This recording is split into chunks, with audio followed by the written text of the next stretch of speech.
Hi everyone, David Aragona and Mike Beer here, taking a look at the feature race on Thursday at Saratoga. Race 7 is the Grade 3 with anticipation for the 2-year-olds going the mile and 16th distance on the turf. This is the male counterpart to the PG Johnson. We already did a video of that for Wednesday at Saratoga. This one, Mike, we've got 8 2-year-old males entered for the grass, and it's a pretty competitive field where I thought you could make cases for a lot of horses.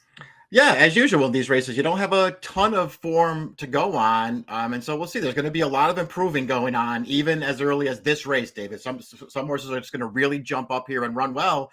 And that being said, the horses that we have, especially the ones that have already run on turf, I think they've all already run really well. Yeah, the number 3 Capital Partner is the one that I did peg as the morning line favorite. He won his debut for Popular Connections, Chad Brown, Flavian Pratt. Those types tend to take money when they come back. But I mean, it's not like he ran some race on debut that makes him a scary proposition in this race. So you could definitely make cases for a lot of the other contenders in here. And to get a sense of where Capital Partner and the others might be placed in the early stages, let's take a look at the Timeform US pace projector for this with anticipation. And there's not a ton of speed in this race, Mike. And interestingly, two of the horses that have shown speed have done so on the dirt. The number 6, One More Freud, who won his debut in Strategic Risk, also a debut winner, albeit the third start of his career. Each of them switching to turf for the first time, and it's always a bit of an unknown whether that dirt speed is going to transfer to the turf. Yeah, exactly. You don't know if they're going to be as quick on the surface, but they're both horses who have shown sprint speed on the dirt, and if they show it on this surface, they're very likely to be up front here. The number 3 Capital Partner is the one that I mentioned being the morning line favorite. He's got the LP flag indicating he has the highest Timeform US late pace rating in this field. Let's go through this bunch from the rail out, beginning with the number 1 Final Score. And this is a horse that got on turf in his second career start. He was intended for it on debut, rained off that day. They stretched him out for this turf try and got a very good trip, Mike. He was able to get to the front end. They didn't go quickly up front. He really sprinted home through the final quarter of a mile. And the number 2, Here's Johnny, is the one chasing him. We'll get to him in just a second. And I like the acceleration that both of these horses put on display. I just wonder if Final Score is going to be fast enough to make the lead in this race if some of those dirt horses go a lot faster early. It doesn't seem like he will if those horses bring their speed over here. That being said, we don't know that he needs the lead to be effective. I mean, at least in his debut, I know it was a dirt race, rained off the turf, but he did sort of fall back around the turn in that race. He was behind horses, and he really finished with good late momentum there. So he showed that he can pass horses in his debut. He had a really soft trip last time. Looked good sprinting through the stretch there. We know that he handles turf, and he's got a great post here for his second time on the grass. And there's no Beyer speed figure assigned to that race. If I think Beyer assigned that race a number, it would have been a number in like the 40s because the time was so slow. But when they went so slow early, there was no way they were going to achieve a fast final time. So that's why the Beyer was withheld for that race. The number 2, Here's Johnny, is a horse coming out of the exact same race. He was second to Final Score. And Mike, this is a horse that sat on the inside, basically followed Final Score around the racetrack, tipped out in the stretch, tried to take a shot at him, but Final Score still had so much energy in reserve. He sprinted home. Here's Johnny matched his finish, but he couldn't really catch him. I did like the way he galloped out at the end, and feels like a horse that if he gets some more pace to close into, could be dangerous. Yeah, that's how I looked at him too. I mean, overall, he had a really good trip last time on the turf. Unfortunately for him, he had the second best trip in the race. Final Score had the best trip, and they were just both flying through the stretch in there. This horse just couldn't catch him, but I liked the way he finished. He also finished behind Final Score when they had their debut, rained off the turf, and this horse dropped way back in there, finished really well in that race too. He's got a really big kick to him here. We'll see if he can get a better trip this time.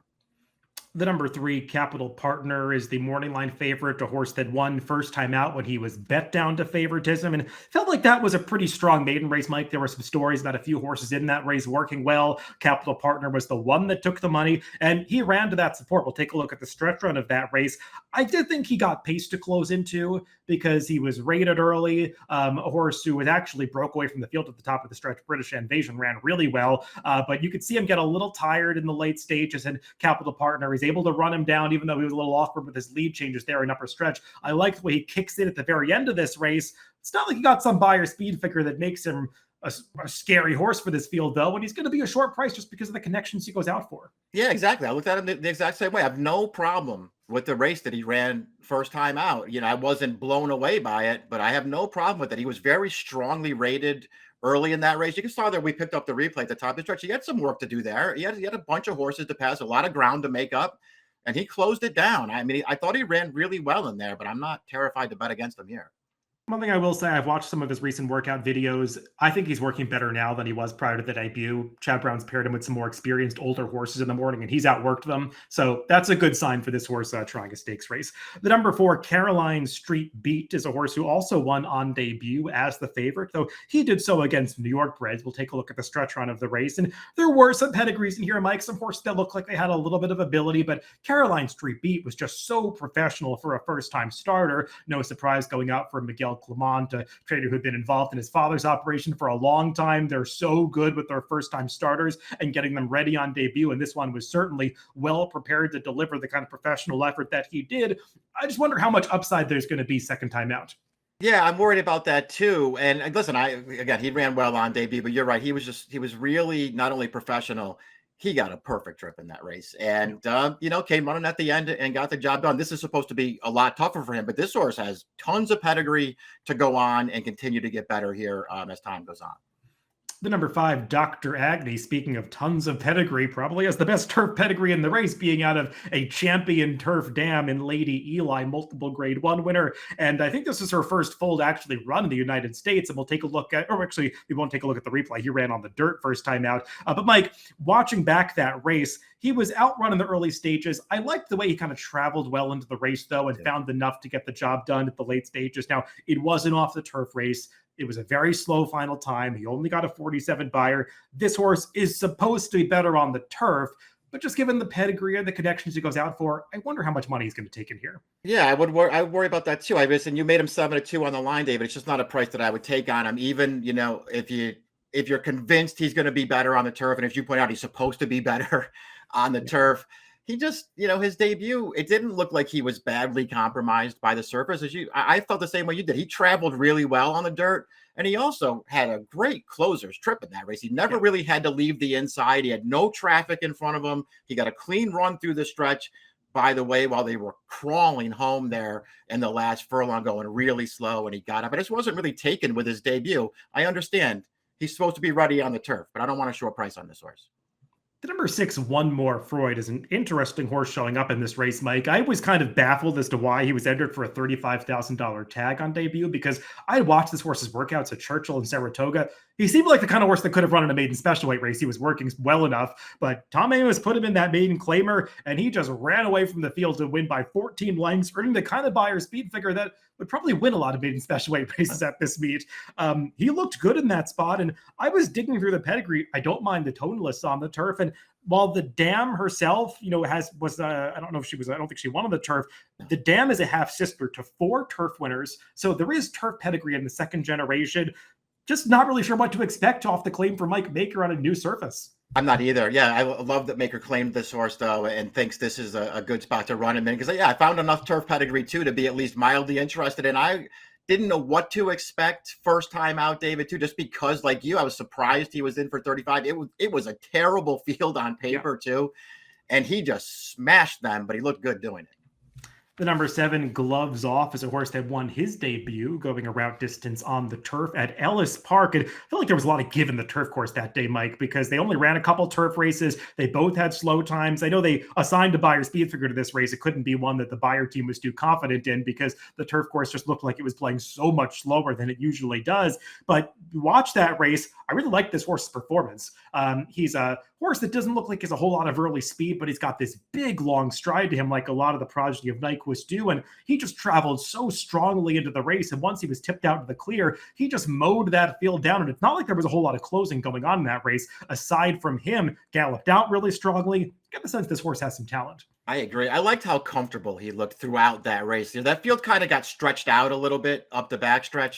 He looked so comfortable all the way around to the top of the stretch, just waiting until his rider wanted him to go. And then once they tipped him off cover there, he really came running. I really, really liked this horse's debut. Owen Hardy, listen, he won't run too many horses in New York, David, but he brings the right ones here. When he shows up here, they deliver it might not always be good enough, but they deliver their A effort.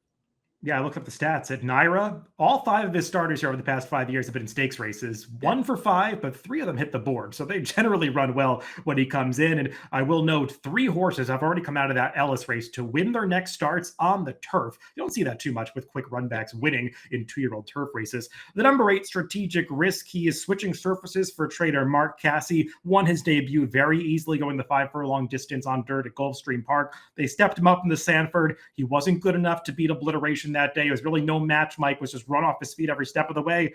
And now they're going to turf. Yeah, and he doesn't really have any turf pedigree, so it's unfortunate for him. I feel like just maybe based on his debut, I don't care too much about the Sanford. Not that he ran well in there, I don't care too much about it. I feel like based on his debut, that he's the horse who could be on the early lead in here because he did have pretty good speed that day. But I thought he was really hard to like in here. I did watch his recent turf workouts. He's working well on the turf, and I kind of get why they're trying it because when you watch him run, he's got that higher knee action. Looks like a horse that kind of has the movement of a turf horse. I did find this trainer stat for Mark Casse. When you look up his stats in Formulator, trying turf for the first time in 2-year-old stakes races, 9 for 50 with a $3.45 ROI. And interestingly, Mike, one of the reasons this ROI is so high is because Mark Casse has won the With Anticipation in 2 out of the past 5 years with first-time turfers at odds of 23-1 and 6-1. So maybe that's one reason why you want to give Strategic Risk an extra look in this spot. Let's go to picks for this With Anticipation. And Mike, you're going to land on a maiden in this field going for his first victory, but a horse that definitely has upside. Yeah, don't love taking a maiden here, and I will not be swayed by the Mark Casse trainer stat. I won't use the 8 either. I'm going to try Here's Johnny. I like both of his races, David. I think this horse is okay. Again, I don't love taking a maiden here, but I think if he gets a little pace to run at, he could be around at the end. He should be a fair price.